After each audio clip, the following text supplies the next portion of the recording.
about this report from Easton Butler. Really, really interesting here. As he tweeted out, the Packers are monitoring cornerback Cam Taylor-Britt per a source. Taylor-Britt was a trade candidate at the deadline, with the Packers being interested back then as well. So who is Cam Taylor-Britt, right? It's a really interesting name because we haven't talked anything about him. I'm going to try not to be negative here, but this is what worries me a little bit. We've identified several names in free agency. I mean, we've got 1, 2, 3, 4, 5, 6, 7, 8, 9 different cornerbacks that we've got earmarked that we really like in free agency. We've also got several cornerbacks on our draft board. When we look at our draft board, I mean, let's just be realistic and go down to 40, right? You've got 1, 2, 3, 4 that I think are worthy of the 52nd pick, right?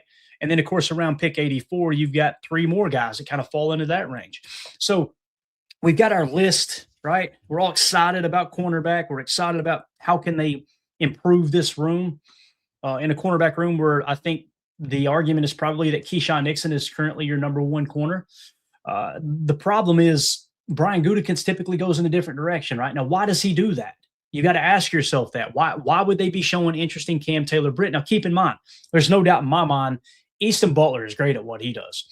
Someone has told him who's in the know, in and around the knowing of what's going on at 1265 Lombardi, that they are definitely monitoring the Cam Taylor-Britt situation. Okay. However, did they push information out like that to multiple sources to try to get that buzz going to take their attention, I guess you could say, off of other avenues that the Packers may be exploring to fix the cornerback position? That's the question, right? But also what typically happens with this type of stuff is with players like Cam Taylor-Britt, where we go, man, why do teams like them? What is it that's so big about him? The PFF grades aren't great, right? I mean, you're talking about a guy who came in the league at 2022 with a 56, 64, 63, and then a 57 last year. It's my understanding he had a Liz Frank injury as well. So he's trying to come back from that. So why would the Packers be showing interest there? Well, the reason being, it's actually covered up by our QR code there for the moment. He was a 2nd-round pick. This is how GMs and specifically Brian Gutekunst operates, right? Whenever players become available, what do? These GMs immediately go back to their draft board and they go, okay, what kind of draft grade did we have on them?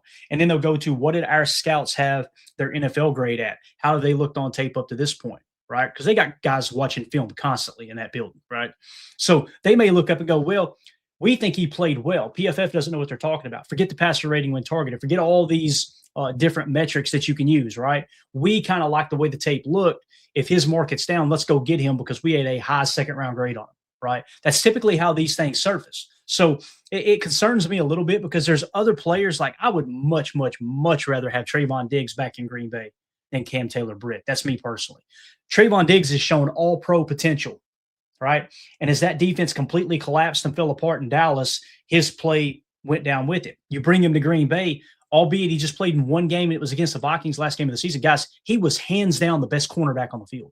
And you can say, well, that's not saying much, Clayton. Agreed. But if you can get him for 2 to 5 to maybe even $6 million per and get him in here and all of a sudden he's your number 1 corner, I'm not convinced that if you bring in Cam Taylor-Britt that he's automatically your number 1 corner. I am convinced that Trayvon Diggs is. And I'm not saying Trayvon Diggs is the all-pro talent that he showed years ago, right? But I know this. His miles per hour was clocked really well. He's still got that elite athleticism. He's got that long, rangy body type, right?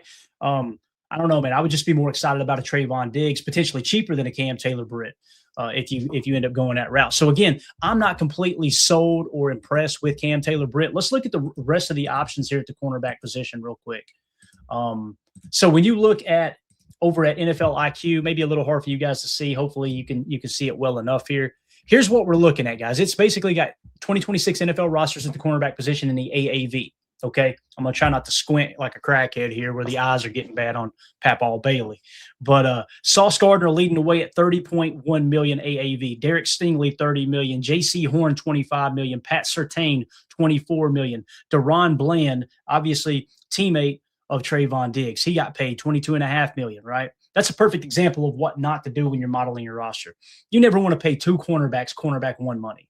That's just Jerry Jones being an absolute idiot. Like, again, cornerback is not even a tier 2 position of importance for us. If you want to justify you get a superstar, an elite talent, like Jaire in his prime, you want to give him an extension because he's just great. I get that. That makes sense, right? You're willing to overpay for great. You're never willing to overpay for good, even though it's not even a tier 2 position of importance. Man, paying 2 guys and now both of them underperform on the backside because your defense fell apart. You traded away a tier 1 position of importance in Micah Parsons at edge defender, right? You pissed him off every step of the way. You trade him away and you lock up 2 cornerbacks to long-term deals where you're still paying for Trayvon Diggs this year, even though he's not even on your roster, right? So for me, it's just a tough look. It really is on the Dallas Cowboys. But the point is, when you get past those top guys, right, it falls under 20 million. Now the question becomes, who are the top free agents available and what is their AAV, right? Well, Jamil Dean is at the top of the list here, according to Greg Rosenthal's top 101 free agents. Okay. Now, if you don't like Greg Rosenthal, I don't know enough about him. I know NFL.com and the NFL Network, they decided this is the guy we want to use as our free agent rankings, just like they used Daniel Jeremiah, former NFL scout, to handle their NFL draft board. So, we can agree to disagree there. Let's just go off the information. Jamil Dean is the 15th ranked free agent. Jalen Watson, who I personally like a little bit better than Jamil Dean. Now, here's the problem. Jalen Watson was playing for the Chiefs, right? Well, they just traded away McDuffie. So does this mean they're going to move forward with Jalen Watson being their number 1, let him test the market, give him top dollar, and he comes back in an inflated contract? That could be the case. They're also in cap trouble. We'll see. Only time will tell when free agency opens up here. Alontae Taylor's number 3. Not a big fan of him, to be honest with you. Reek Woolen from the Seahawks. He's currently ascending on this list.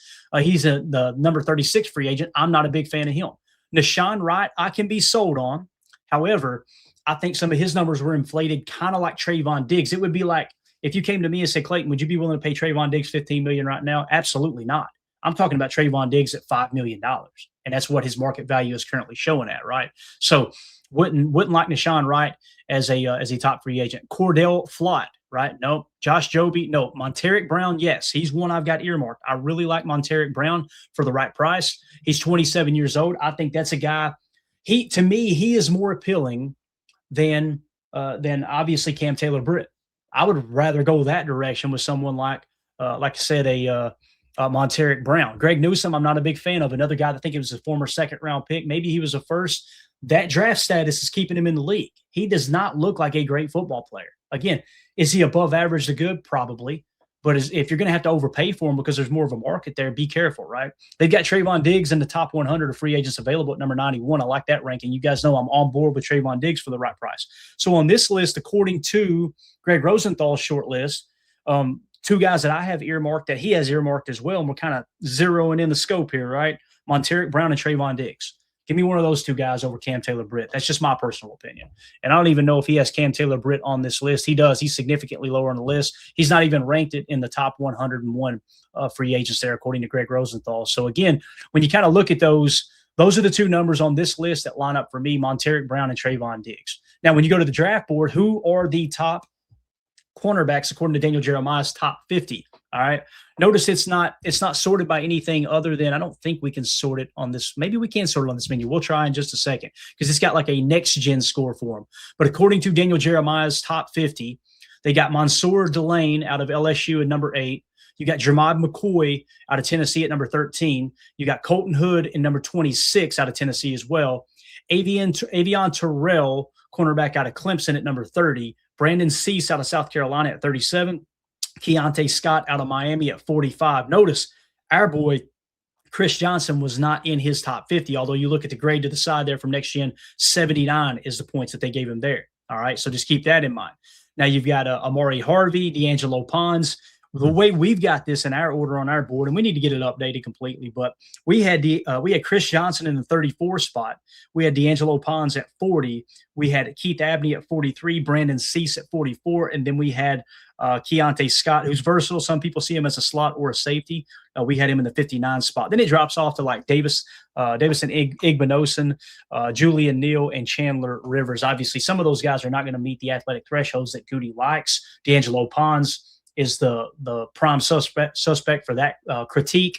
You guys know I've been very vocal. I think it's silly. I think it's absolutely silly that you focus that much on someone's arm length being a little too shorter. This guy's short, even though his vertical was out of the gym. It's like, isn't the point to get your hand into the space to block a pass at that height as opposed to, well, this is just his frame. This is how long he is. as a cluster buster, I absolutely love that, man. Go off of athleticism, go off of size, but go off the tape first.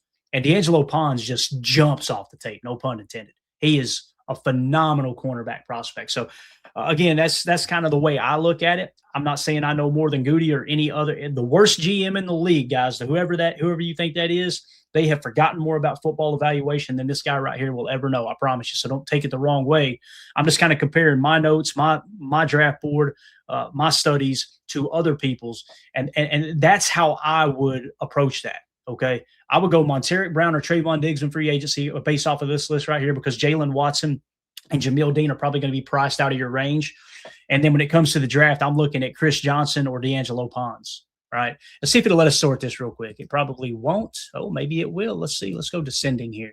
This is usually where it freezes up, man. There's a lot of people using this site right now. So, yeah, it's just going to freeze up. So we'll just move on. I'd like to see you can see there Chris Johnson, even though he's not in DJ's top 50, he's got a 79 grade, which according to this list would make him second on this list of the guys that are shown in terms of their next gen grades. So that's your cornerback position. That's kind of the latest on that. Again, a little bit of breaking news. Cam Taylor-Britt seems to be on the Packers' radar. I don't think it will be a horrible signing for the right price. I just got other guys that I like a little bit more. I'm curious to know what you guys think in the chat. Let me know in the comments. You're watching this video back later. How do you feel about those cornerbacks that we listed off? Which one is your favorite? How much money are you willing to spend on a cornerback this cycle? Let us know in the comments. Hit that like button for us. Hit subscribe. Click the bell icon as well.